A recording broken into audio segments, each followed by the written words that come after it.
Hello बच्चों, आज हम लोग गॉस का नियम अथवा गॉस की प्रमेय पढ़ेंगे। गॉस हमें बताते हैं कि किसी बंद पृष्ठ से गुजरने वाला वैद्युत फ्लक्स उस बंद पृष्ठ द्वारा घेरे गए नेट आवेश का 1/ε0 गुना होता है। जैसे उदाहरण के तौर पे मान लीजिए कि एक फुटबॉल है, बंद पृष्ठ फुटबॉल जैसे कि गोला, वृत्त बंद पृष्ठ नहीं हुआ, हमने इसलिए क्या कहा फुटबॉल यानी कि गोला।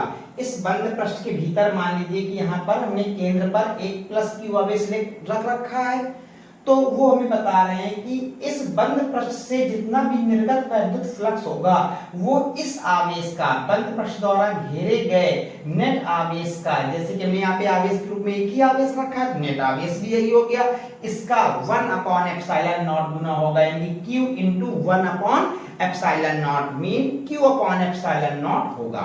ये ठीक है। इधर देखिए बच्चों, जैसे हमने इसकी उत्पत्ति की प्रूफ के लिए यहाँ पर एक ये गोली पृष्ठ मान रखा है, गोला मान रखा है, इसके भीतर मान लीजिए कि ये केंद्र पर बिंदु O पर ये प्लस Q चार्ज रखा है, इसकी त्रिज्या r है। मान लीजिए कि हमने एक पृष्ठ पर एक बिंदु ये P मान रखा है। अगर हम आपसे कह दें कि प्लस Q के कारण ये r दूरी पर बिंदु P पर वैद्युत क्षेत्र की तीव्रता बताइए, तो आप सभी को इसका सूत्र पता है। यहाँ पर वैद्युत क्षेत्र की तीव्रता E का जो मान होगा 1/4πε0 इंटू Q/r²।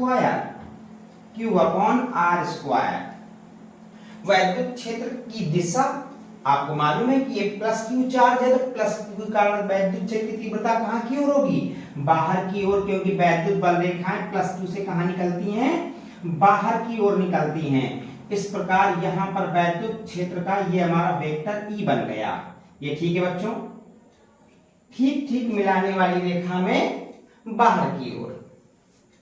अब सबसे खास बात देखिए, ये हम इस पूरे गोली पृष्ठ का एक छोटा सा एक मान लीजिए पृष्ठ अवयव ले लेते हैं, एक छोटा सा क्षेत्रफल ले लेते हैं। ये P के समीप यानी P के पास एक हमने पृष्ठ अवयव हमने dA ले लिया। अब हम कहें कि इस क्षेत्रफल वेक्टर dA वेक्टर कहाँ की तरफ बनाएं, तो जो dA वेक्टर होता है वो उस पृष्ठ पर डाला गया अभिलंब होता है। और आपको मालूम है कि चूंकि गोलीय पृष्ठ था, तो जो अभिलंब पड़ेगा वो कहीं भी डालें वो कहां पर गिरेगा, करके केंद्र पर गिरेगा। तो अगर हम यहाँ पर अभिलंब खींचें और उसकी दिशा दिखाएंगे बाहर की तरफ, तो ये डीए वेक्टर क्या होता है, उस पृष्ठ पर डाला गया अभिलंब और कहां की तरफ, बाहर की तरफ। ये लीजिए, ये हमारा हो गया डीए वेक्टर।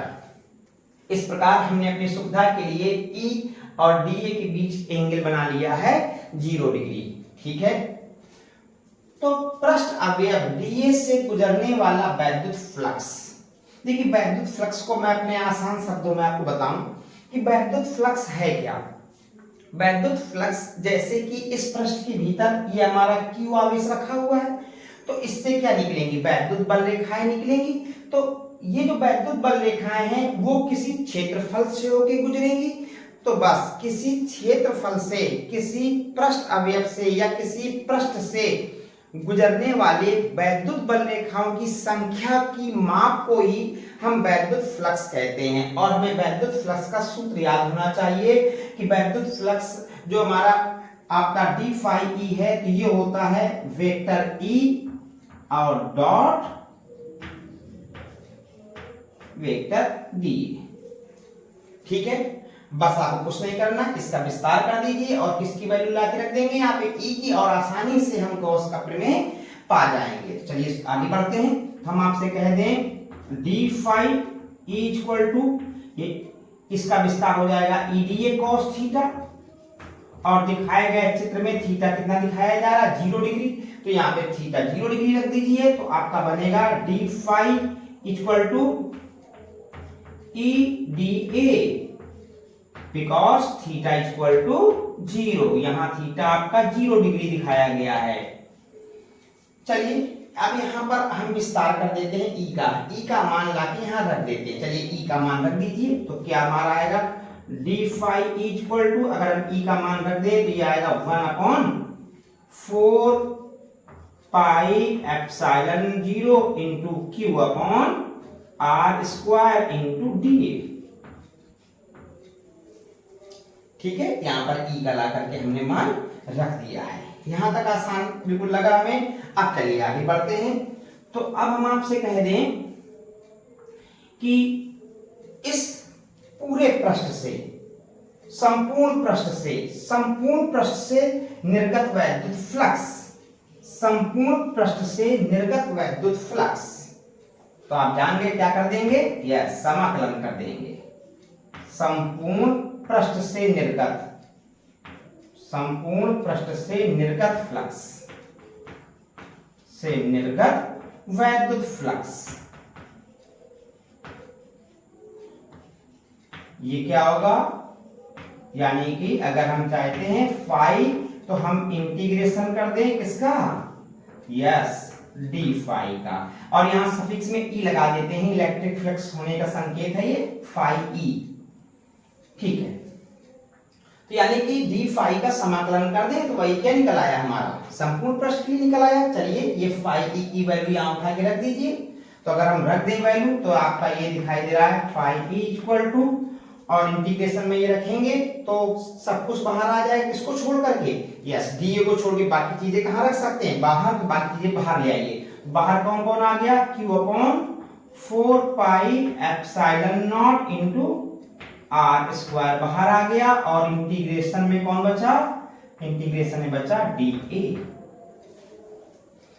एक बात ध्यान दीजिए, यहां पर देखिए इंटीग्रेशन का बहुत विशेष प्रकार का चिन्ह आ रहा है, ये है बंद पृष्ठ का समाकल, क्योंकि आपको मालूम है कि गॉस अपना नियम जो बता रहे हैं वो किसके लिए बता रहे हैं, बंद पृष्ठ के लिए बता रहे हैं। इसलिए समाकलन में जो चिन्ह लगेगा उसमें इस तरह का एक बंद पृष्ठ बना देना है, ये कहलाता है गॉसियन पृष्ठ का समाकलन। ये लीजिए पृष्ठ है, इसका समाकलन। तो आप जानते हैं कि अगर हम डीए का समाकलन करेंगे, डीए का मतलब क्या है, ये एक छोटा सा पृष्ठ अवयव, फिर ऐसे यहाँ पृष्ठ अवयव मानते, यहाँ मानते, यहाँ मानते, यहाँ मानते, सब जगह मानते, और अगर हम कहते हैं पूरा क्षेत्रफल, तो आप जानते हैं इन सभी का टोटल। तो यानी कि डीए का समाकलन क्या हुआ, यानी कि ए, और आपको मालूम है अगर हम कहते हैं कि इसका एरिया बताइए, इसका बताइए पृष्ठ क्षेत्रफल, तो आपको मालूम है कि हमने यहाँ गोला माना था, तो गोले का पृष्ठ क्षेत्रफल क्या होता है 4 पाई आर स्क्वायर। इसको हम क्या लिख सकते हैं, इसको हम लिख सकते हैं 4 पाई आर स्क्वायर, ये तो ज्यों को त्यों आ गया 4 pi epsilon not into R square, और ये आपका इसका समाकलन करने के बाद ये आ गया इसका संपूर्ण पृष्ठ। गोले का संपूर्ण पृष्ठ क्या होता है 4 पाई आर स्क्वायर होता है। तो 4 पाई आर स्क्वायर से कैंसिल आउट, और हमारा आ जाता है ये गॉस के द्वारा दिया गया स्टेटमेंट हमारा आ गया Q अपॉन एप्सिलॉन नॉट। ठीक है बच्चों, तो यहां तक तो आसान रहा। अब चलिए, अब हम आपको गॉस थ्योरम से जुड़ी हुई कुछ जरूरी और छोटी छोटी बातें बताते हैं। चलिए, गॉस थ्योरम से जुड़ी हुई कुछ छोटी छोटी बातें में सबसे पहली बात हमारे पास आती है नंबर 1। गॉस थ्योरम से जुड़ी हुई पहली छोटी छोटी बातें में से पहली बात, जैसे ये लीजिए, जैसे बेटा हम आपसे कह देते ये यहां पर ये प्लस क्यू है, या हम ऐसे बना देते, ये आपके सामने यस क्यूब वाई बन रहा है या क्यूब बन रहा है, ठीक है, इसके भीतर बना देते हम ये प्लस क्यू, ठीक, या हमने जो चित्र बनाया है ऊपर ये बना है, ये बना है प्लस क्यू।